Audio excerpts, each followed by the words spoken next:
Oke, Assalamualaikum warahmatullahi wabarakatuh. Kita lanjutkan.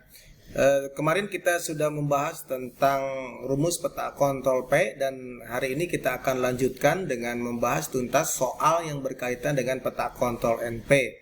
Jadi kalau kemarin kita berbicara tentang peta kontrol P, itu peta yang berkaitan dengan sampel set yang tidak konstan.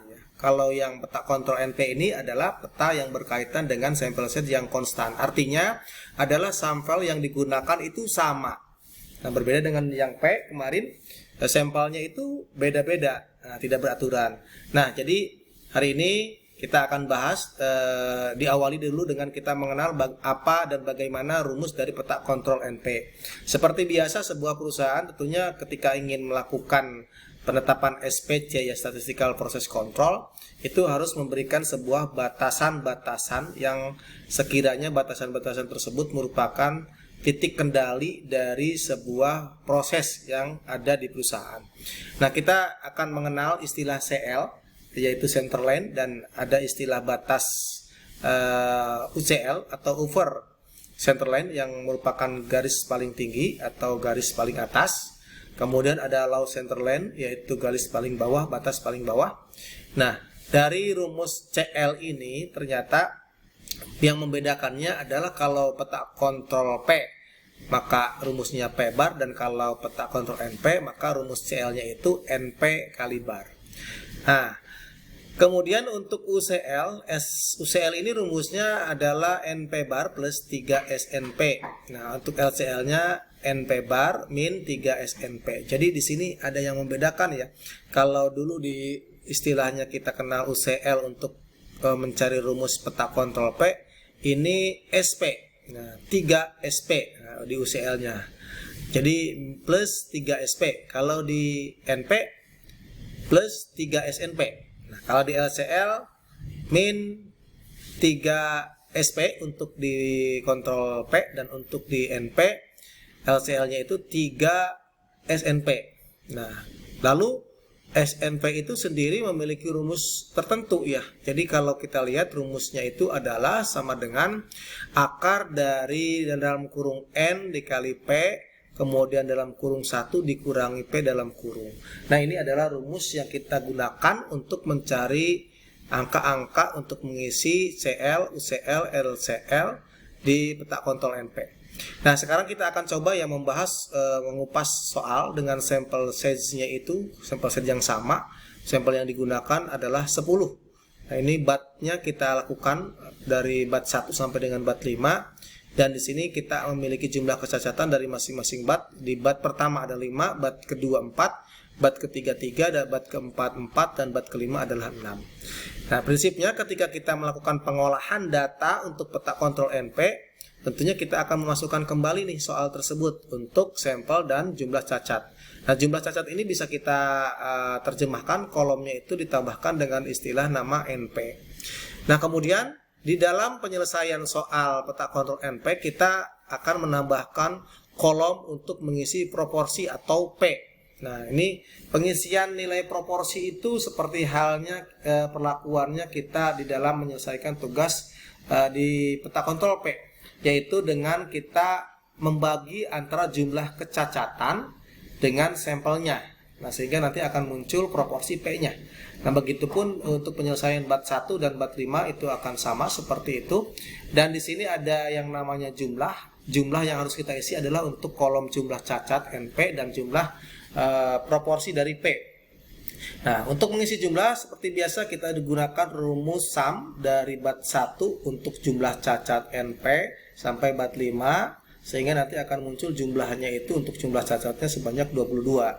Nah, kemudian untuk jumlah dari proporsi P dari bat 1 sampai bat 5, kita juga sama gunakan rumus sum bat 1 sampai bat 5 sehingga nilainya itu menjadi 2,2. Nah, setelah itu kita akan mencari nilai rata-rata dari jumlah cacat NP dan proporsi P. Nah, jumlah rata-ratanya itu untuk jumlah cacat NP kita gunakan rumus average ya. Dari average ini kita sorot saja dari nilai cacat atau jumlah cacat bat 1 sampai dengan bat 5 berapa, sehingga dengan rumus average itu akan menghasilkan angka rata-rata 4,4. Dan selanjutnya untuk proporsi pun begitu, sama. Jadi kita akan menggunakan rumus average dari mulai bat 1 untuk nilai proporsi sampai dengan bat 5 nilai proporsi, sehingga nilai rata-ratanya itu adalah 0,44. Nah, selanjutnya akan kita coba untuk mengisi nilai CL. Nilai CL itu adalah NP bar. Jadi NP bar itu adalah jumlah cacat ya. Kemudian dan merupakan rata-ratanya. Jadi nilai rata-ratanya itu adalah 4,4. Nah, jadi CL-nya itu adalah 4,4. Kita masukkan semua data CL ini dari bat 1 sampai dengan bat 5, 4,4. Nah, kemudian untuk mengisi UCL, nah karena UCL ini ada rumus NP bar plus 3 SNP, maka kita harus mengisi dulu kolom rumus SNP. Nah, SNP ini kita bisa masukkan di sini, kita bisa lihat. Nah, jadi untuk mengisi SNP itu untuk mewakili yang namanya rumus akar di dalam sebuah penyajian rumus komputer, maka kita harus mengetikkan kata SQRT. SQRT, kemudian kita masukkan rumus N-nya itu adalah sampel, ya. Sampelnya itu adalah jumlah cacat rata-rata, ya, jumlah cacat aja ini sini. NP bar itu adalah NP itu adalah jumlah cacatnya ya, yaitu 4,4. Kita masukkan dikali dengan 1 dikurangi dengan proporsi P. Nah, proporsi P-nya itu adalah 0,44. Nah, ini 0,44, sehingga nanti akan muncul nilai 1,569 atau kita bulatkan menjadi 1,57. Nah, ini kita sudah memperoleh nilai SNP ya. Jadi ketika kita mau mencari nilai UCL, kita akan masukkan saja nilai UCL ini, berarti rumus yang pertamanya itu adalah NP bar. NP barnya itu adalah 4,4 yang di sini ya. 4,4 ini kita jadikan nilai tersebut menjadi absolut dengan kita menekan F4. Klik, sehingga nantinya D17 itu adalah 4,4, tetapi ketika kita absolutkan dengan F4 maka rumusnya akan seperti ini. Nah, kemudian ditambah 3 dikali dengan yang namanya SNP. SNP-nya itu adalah 1,57. Nah, sehingga nanti kita akan mendapatkan hasil 9,11.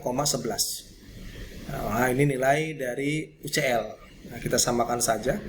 Dan ketika kita mau mencari nilai ECL, NP barnya itu sama, yaitu adalah 4,4. Kita menggunakan rumus yang sama, kita absolutkan. Tetapi yang membedakannya di sini untuk mencari NCL, ini bukan penambahan tapi pengurangan. Dikurangi dengan angka 3, ya, kemudian ditambah NP. Nah, SNP ya, SNP-nya itu adalah 1,57. Sehingga muncul angka min 0,31. Setelah ini kita coba urutkan ya untuk mengisi NP, CL, UCL, dan LCL. Nah, ini NP-nya itu adalah nilai cacatnya. Nilai cacat NP-nya berapa? Ini 5, 4, 3, 4, 6. Masukkan ke sini. Nah, kemudian CL-nya dari yang ini, masukkan ke kolom CL ini. Nah, kemudian untuk yang UCL pun sama, masukkan ke sini. Nah, untuk nilai LCL, nah ini isinya itu kan min 0,31. Nah, jika LCL itu kurang dari 0, maka nilainya sama dengan 0. Jadi kita tuliskan saja karena nilainya ini min 0,31, jadi di LCL-nya kita samakan nilainya adalah 0. Nah, selanjutnya terakhir kita akan buat peta kontrol dengan grafik, yaitu NP chart ya. Itu bisa gunakan, kita blok dulu kolom yang ini. Kemudian kita masuk ke insert, kita pilih chartnya sesuai dengan yang kita butuhkan. Nah, ini seperti ini, contohnya seperti ini. Nah, nanti kita title-nya kita ganti, berarti NP chart. Nah, NP chart. Nah, seperti itu. Nah, jadi nanti ini datanya hasil ininya sama seperti yang di sampingnya yang sudah ada dari soal. Nah, itu cara untuk kita menyajikan grafiknya. Itu ya, Bapak Ibu. Baik, terima kasih. Semoga pemaparan ini bisa dimengerti dan ini bisa menjadi referensi untuk penyelesaian tugas TOAS atau soal-soal yang berbeda. Semoga tetap semangat untuk mempelajari hal-hal yang sulit karena kesulitan itu bukan karena memang sulit, tapi karena kita tidak mau berusaha untuk maksimal mempelajari hal yang memang dianggap sulit. Terima kasih. Wassalamualaikum warahmatullahi wabarakatuh.